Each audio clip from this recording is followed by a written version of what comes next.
Hello, everyone, and thank you for joining us today. My name is Norm Di Pasquale, and I am the NDP candidate for Spadina for York. Today, we're talking about the corporate greed that is driving up grocery prices and how liberals and conservatives allowed it to happen. We're standing here today with the Loblaws behind us, where many Torontonians go to buy their food.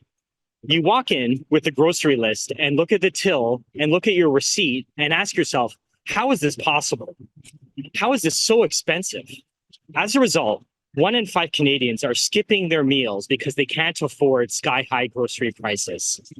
People here in Toronto and across Canada are tired and frustrated at paying unfair prices for basic food, while big grocery CEOs are racking in record profits. This must change.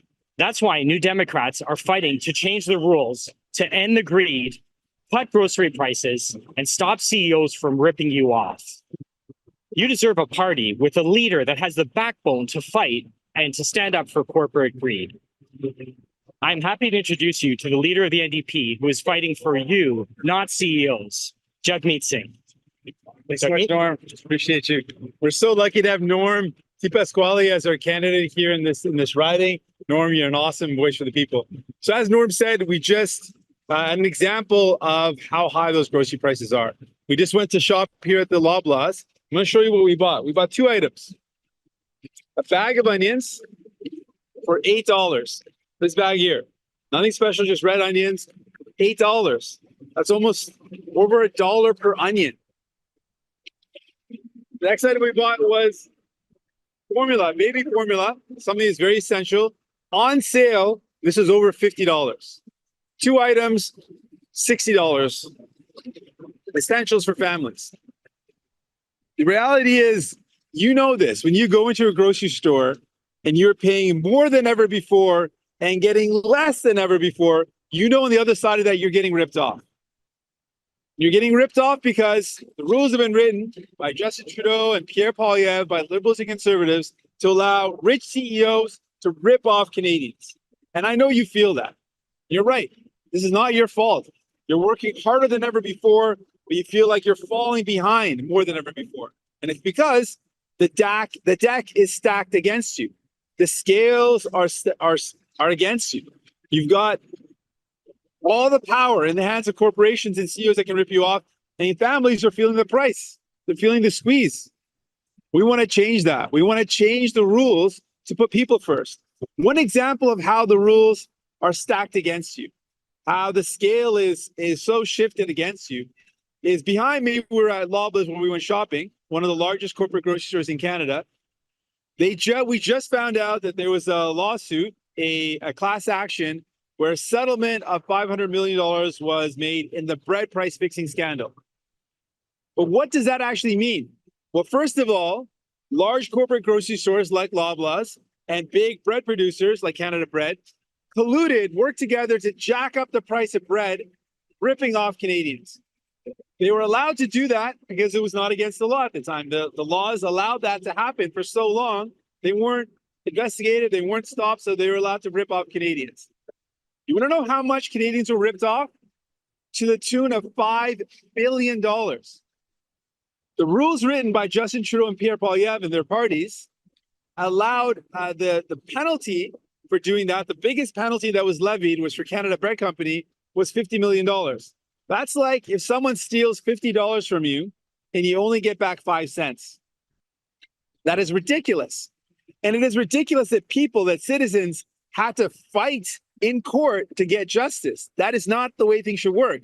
The rules should be there to protect Canadians.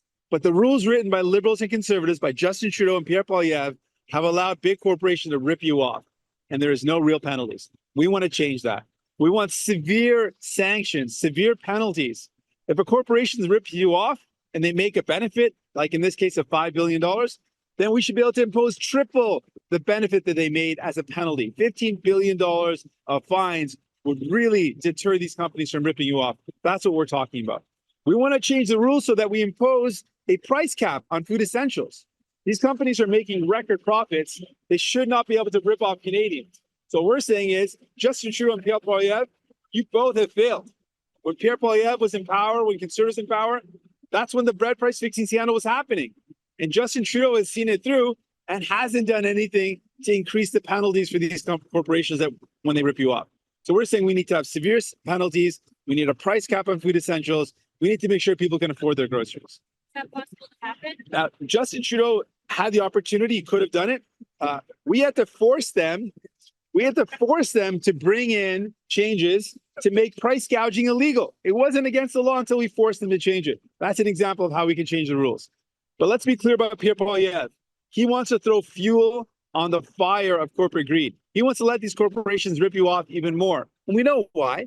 The corporate or the Conservative Party's director for the Conservative Party of Canada is a lobbyist for the largest corporation in groceries, Loblaws. So they're not going to take on their corporate buddies. They're not going to stop them from ripping you off, but we are. We have a plan. We want to take on corporate greed and lower the cost of your groceries. I'm going to do that again in French, and then I'm ready for your questions. On vient de faire l'épicerie avec mon collègue ici et le candidat de ce comté, Norm Di Pasquale. Et on a acheté deux choses. On a acheté des oignons, un sac des oignons pour 8 dollars et c'était plus de 1 dollar pour chaque oignon. Et puis, on a acheté des formules pour les bébés et ça coûtait plus de 50 dollars. Et c'était rabais, mais quand même, c'était plus de 50 dollars. Deux choses, plus de 60 dollars. C'est inacceptable. Mais c'est un exemple des règles que les libéraux et les conservateurs, que Justin Trudeau et Pierre Poilievre ont écrites, qui donnent tout le pouvoir aux grandes entreprises. Et ces grandes entreprises comme Loblaws vous exploitent. On veut arrêter ça. On veut changer les règles pour qu'on puisse défendre les gens, défendre les consommateurs, pas les profits de ces grandes entreprises. Et c'est exactement ce qu'on peut faire. Justin Trudeau a échoué sa responsabilité. Il n'a pas réglé les choses. Et Pierre Poilievre veut jeter l'huile sur le feu de cette exploitation. Il veut laisser ces grandes entreprises de vous exploiter. Pierre Poilievre, son directrice de la campagne pour le Parti conservateur, est une lobbyiste pour Loblaws. Donc, il ne veut pas arrêter cette exploitation. Donc, on veut changer les règles. On veut dire, si vous ne réduisez pas les prix des essentiels, on va plafonner les prix. On va mettre en œuvre des sanctions sévères, des pénalités fortes pour protéger les consommateurs. On peut changer les règles pour vous aider et c'est exactement ce qu'on va faire. With that, I'm ready for any questions you might have. I have a question. Take questions from the media, and then happy to take questions first, but we're going to start with Global for their question here. Hi, Sean O'Shea with Global News.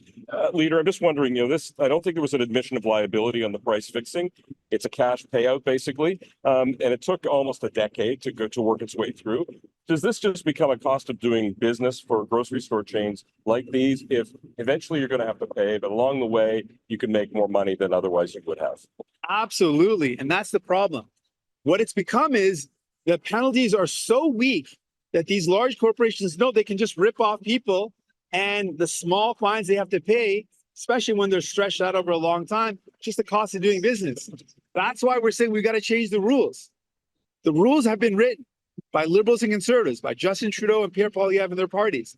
And those rules allow for these rich corporations to rip you off. Like, this is clear. There was bread. This is something we know. I guarantee that we know that they actually engaged in something that's against the law. They broke the law. And in this case, crime pays. It pays for these corporations to break the law because they were able to make massive amounts of profits. Like I mentioned, $5 billion collectively. And what was the penalty for that? Well, the penalty through the laws written by the government, were very minor. The biggest company got only $50 million in fines. Like I said, 5 cents compared to ripping off people to the tune of $50. That is outrageous. And the fact that people have to go to court to get the settlement is also outrageous. We shouldn't rely on citizens having to go to court to fight for justice. That is wrong. And because it's taken so long, not an admission of guilt, like you mentioned, this again shows that crime pays. Crime pays for corporations like Loblaws. They can get away with it. But we can change that. That's what I'm talking about. We can change that by putting in place severe sanctions. One of the examples I mentioned is, what if the penalty, if you made $5 billion? What if the penalties, like we proposed in a law that I put forward in Parliament, was $15 billion in fines? Then no corporation would dare rip off Canadians if they were facing that level of jeopardy to lose $15 billion. Then we're talking about a severe deterrence that would stop these companies from ripping people off. But that's what I'm talking about when I say, let's change the rules. Let's make it so that crime doesn't pay. Let's make it so these corporations can't rip off Canadians. That's what I want to change when I talk about changing the rules. A brief follow-up, please. What's a consumer to do? You were in the grocery store just now. You brought back the small basket of goods, whether it's the cost of food that way or whether it's the excessive price of the bread. I mean, people have to eat. People have to feed their families. What's a consumer to do if the bread was too expensive? Eat less, shop somewhere else? What's the solution? Well, this is a really important question. If we were talking about the price of shoes, people could put off the price of buying shoes. If there was a big increase and shoe companies were gouging us, people could put off buying shoes. You could say, you know what, my shoes are a bit worn out. Maybe I can go an extra year with them. But with groceries, you can't do that. There's no luxury of saying I'm going to put off buying groceries. People have to eat. And that's why I'm saying it shouldn't be on consumers. I can't expect a consumer to go up against a billion dollar corporation. We can't expect people to go up against, really, there's just 5 major corporations that own the majority of grocery stores you go to. We're talking about Loblaws, Sobeys, Metro, Walmart, and Costco. That's really it for most Canadians. I can't expect an everyday family to be able to do something about that. How are they going to fight back against these large corporations? I mean, luckily, some people got together and did a class action, but that's not the solution here. So that's what we're saying. That is our job. Government should be defending people against corporations ripping them off. We need to have stronger rules to protect consumers, not the profits of these corporations. And really, Justin Trudeau and Pierre Poilievre, that's what they've been doing for the past number of years. They've allowed these corporations to rip you off, and we're seeing the results. Record high grocery prices. That's what I want to change. People cannot do this on their own. They need to elect governments that are going to stand up for them. You Democrats, me and Norm, we're going to fight for you. We're going to take on these large corporations and make sure they stop ripping you off. We will now take questions via Zoom. Nous allons maintenant prendre des questions via Zoom. Je vous invite à utiliser la fonction lever la main pour poser votre question et question de suivi. Please use the raise hand function to ask your question. I would also invite you to please speak very loudly to counter the Toronto traffic that you see in the background. So we will go ahead and start with David Akin from Global News. Please go ahead. Hi, everyone. Thanks for taking our questions. Appreciate it. And Jagmeet, I want to take you, you're sort of near the bottom of Yonge Street, all the way back up Yonge Street to where you were earlier this week in Northern Ontario. Could I get your sense of the challenge you and other parties are facing with this radically redrawn electoral map? Ridings ripped up, Indigenous communities not sure where they're going, etc. You were up there, I understand, rebuilding relationships with Indigenous communities, union groups. I understand you're, 5,000 feet underground in a mine. Give me your sense. What's the challenge for parties like yours with this radically redrawn electoral map in the North? Thanks for the question. Yeah, so it is really difficult in the North, particularly. There's already massive ridings. We're talking ridings that are thousands and thousands of square kilometers. So we got massive ridings already, and the new riding distribution has made them even bigger. So the riding I was just visiting, Timmins James A, which will change in name, but that riding has gained a massive amount of more territory to cover, and so it is a challenge. But it's an important one. We've got to make sure we reach out to people. So we spent time speaking with Indigenous communities. I met with 3 different municipalities and the mayors of each of those municipalities to hear from them on the ground. Met with community groups that are dealing with things like housing and homelessness. So for me, it's really important to have a genuine relationship. When I go to a community, I want to hear from the people on the ground that are working at the problems that the community is faced with. And I want to hear from them on their challenges and the struggles, so I can come up with some genuine solutions. And so that was the important work we did. We did go down a mine, and one of the folks that were working in the mine mentioned that we were down almost 6,000 feet and said it was the equivalent of like 4 or 5 CN towers deep into the earth. So we've got a really robust mining industry in this country, and it's important for leaders to see what that's like. So I was able to go underground. I met with mining community members, workers, and businesses in the past, but this is my first time going underground, so it's a pretty incredible experience. But again, this is a part of my job. This summer, I spent the time meeting with people, hearing them, so that we can come up with real solutions for their problems. And thinking of the politics of this region of the country, I'll put it to you, this is unlike a lot of other parts of Ontario. This is real blue-orange switcher territory from Kenora right through to Charlie's Riding and Timmins. You're going to be, I think, mostly trying to make sure Liberals are not going to the Conservative side. Poilievre's going to be up in that part of the world next week. What were you saying to mayors, voters in Northern Ontario to make sure they come to the orange team and they don't go to the blue team? Well, one of the things that was pointed out to me was that Poilievre had been up in that community a number of times, maybe 4 or 5 times. And in my one visit, I spent more time than he had spent in his 4 visits there, just to give you a sense of the lack of genuine interaction for Pierre Poilievre and how I take it seriously to meet with people when I went. So that was one contrast. The other thing that I heard from people, and they were really worried, was that they need investments in their communities. They need investments in affordable housing. And they're worried that what Conservatives propose and what Pierre Poilievre is proposing is to cut those investments. I remember speaking with one of the leaders in the municipal level. He said, what we've heard from developers is without government investment, they're going to build market homes. The market homes are just too expensive, even for people with good jobs. And I met with people who've got great jobs in the mine. But the cost for a market home is just way too high. And builders, that's what they're going to build. Market homes, luxury condos, that's what they build. And they can't be expected to build affordable unless there's real investment. And so they're worried that Conservatives, what they're proposing, is going to make it even harder. A lot of these communities need investments in infrastructure. A lot of the infrastructure is aging. We saw the impacts of the climate crisis here in Toronto and across this country. We need infrastructure that's ready for not just the new infrastructure we need to keep up with the times, but also with the extreme weather that we're going through, we need an infrastructure that can deal with that extreme weather. So they're worried about the cuts to infrastructure.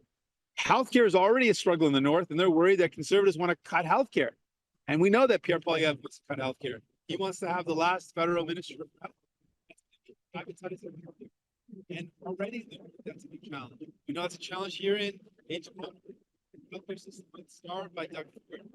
And a federal government that cuts even further is going to mean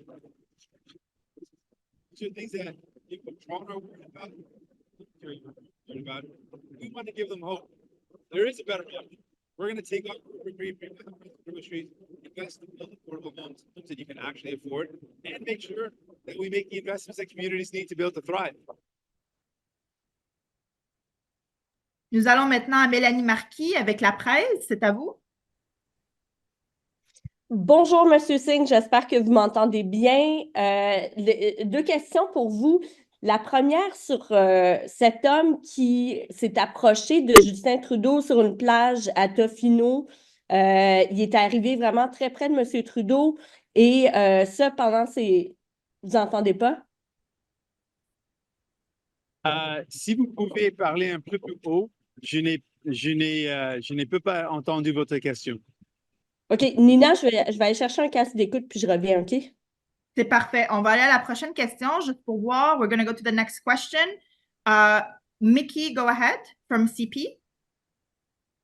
Thanks so much for taking my questions. My first question is for the leader. Today, Conservative leader Pierre Poilievre essentially pointed to the recent killing of London, Ontario teen Brianna Broadfoot to what he says is the failure of Liberal and NDP policies. He's also blaming the rise in crime to Liberal NDP policies. I guess just, what's your response to that? Sorry, we have a great location for the press conference, but there's a lot of sound in the background. So my speaker here that we've got, I could not hear you. So I'm going to ask you maybe to try one more time. We just did a little switch up here. This might work. Okay, can you hear me now? Yeah, it's way better. Okay. Today, Pierre Poilievre, the Conservative leader, he said the recent killing of a London, Ontario teen, Brianna Broadfoot, shows that the Liberal and NDP policies are failing, and he is also blaming the rise in crime to the failure of Liberal NDP policies. I just wanted to know what your response to those accusations are. Well, first of all, when we're talking about the opioid crisis, it is heartbreaking that we are losing so many Canadians to that crisis. It is heartbreaking because these are our neighbors, these are children, these are sons and daughters. So we're losing so many lives. And what I believe, what we need to do is, first of all, we got to save lives. We got to do whatever we can to ensure that people aren't dying. We got to save lives. Secondly, we got to make sure people get the help that they need. And finally, we got to do everything possible to get the toxic garbage, the toxic drugs off our streets. That's what I'm focused on. What I've heard from Pierre Poilievre is a lot of playing politics with people's lives, making not actually focused on solutions to save people's lives, not focused on getting people the help they need, and not focusing on border, which the Conservatives had massive cuts in staffing, so that we're up against a very leaky border where there are dangerous items coming into our country because of the cuts the Conservatives and Pierre Poilievre brought in that have not allowed for our borders to be as secure as they should be. And so I question the genuine nature of Pierre Poilievre. He's not serious about this. This is for him playing politics. This is for him about dividing people. We're focused on saving lives, getting people the help they need, and getting the toxic garbage off our streets. Thank you. And then my next question is for Norm. You ran in the last federal election and you were very close to winning. What's your biggest challenge this time around to ensure that you do take home the win? Across the city of Toronto, we're really looking at opportunities to show people that New Democrats are a real choice for them. They've been let down. People have been let down by Justin Trudeau. And I think it's important for people to know that. So I'm going to make sure Norm and our team here in Toronto, we let people know Justin Trudeau had the opportunity to solve a lot of the problems that Toronto's faced with, but has let you down. They had the power, but they let you down. And New Democrats have used our power to help you out. And in this next election, they got a choice. Out of touch Liberals, Justin Trudeau has let you down and failed you, or Conservatives who want to cut and gut the programs that people need. So I think that's out of the question for Torontonians. And then New Democrats who want to invest in solutions. We want to take on corporate greed. We want to build homes that people can actually afford. We want the housing market that works for people, not for rich developers, not for rich investors. And I'm very confident that this is something that Canadians need. This is something that Torontonians need.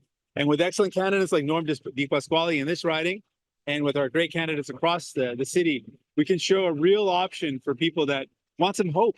That's what I want to give. I want to give hope to people, and we can do that. And Norm, Norm's going to jump in. What are you going to do to win in this riding? Yeah, you bet. I mean, even back in 2021, I was banging the drum of affordable housing. It was a crisis then. It is an even bigger crisis now with Liberal and Conservative inaction over the past 4 years. I am going to fight so hard for Toronto. I will be the advocate. I will fight for affordable housing, affordable living in this, increasingly unaffordable riding. I will fight for you. Thank you. Love it. Love it. Thank you very much. On va réessayer avec Mélanie Marquis. C'est à toi. OK, la deuxième fois devrait être la bonne. Est-ce que vous m'entendez bien? Oui, c'est Bon, mieux. merveilleux. OK, il y a une bétonnière derrière vous, mais ça devrait aller. Première question sur un homme qui a approché Justin Trudeau sur une plage à Tofino pendant que le premier ministre était en vacances avec sa famille. Qu'est-ce que vous pensez de cette pratique et est-ce que ça soulève des préoccupations côté sécurité d'après vous? Je pense que ça, c'est une force du Canada, le fait qu'on est accessible.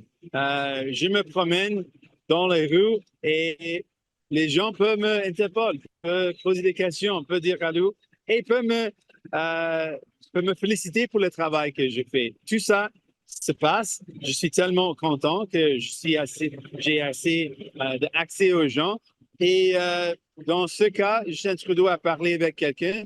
Ce n'était pas une menace. La personne représente un organisme qu'on n'appuie pas. On ne pense pas que ce sont des journalistes. Mais il a le droit de poser des questions et puis Justin Trudeau a décidé de répondre aux questions. Ce n'est pas, je pense, une menace. Mais il y a des vraies menaces. Il y a de harcèlement, il y a des violences contre les politiciens que je trouve inquiétants. Et on doit garantir la sécurité de notre système de démocratie, et ça inclut les élus.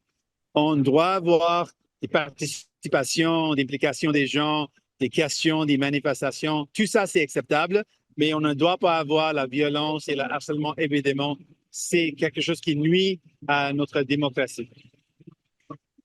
Merci. En suivi, donc, pour vous, si quelqu'un vous approche pendant que vous êtes en vacances avec votre famille, avec vous avez 2 jeunes filles, vous allez réagir comment avec cette personne-là? Si je suis seul et ma famille n'est pas proche de moi, c'est d'accord. Si ma famille avec moi et quelqu'un est agressif, ce n'est pas acceptable parce que je n'ai pas peur de moi, mais ce n'est pas quelque chose que je veux pour mes 2 filles. Donc, ça, c'est la ligne. S'il y a de violence, harcèlement, des actions de comportement agressif qui touchent la famille, ce n'est pas acceptable. Mais les gens peuvent m'approcher. Souvent, ma conjointe n'aime pas si on est seul et on va avoir un moment entre nous autres. C'est difficile, mais elle est aussi vraiment ouverte et aime le fait que plusieurs personnes veulent prendre une selfie, donc c'est pas grave. Merci beaucoup. Thank you very much. That was our last question. So this concludes our press conference. Ceci conclut notre conférence de presse. Thank you. Merci. Merci. Thanks so much. Thank you, Norm. You're awesome. That was awesome, brother. Thanks so much.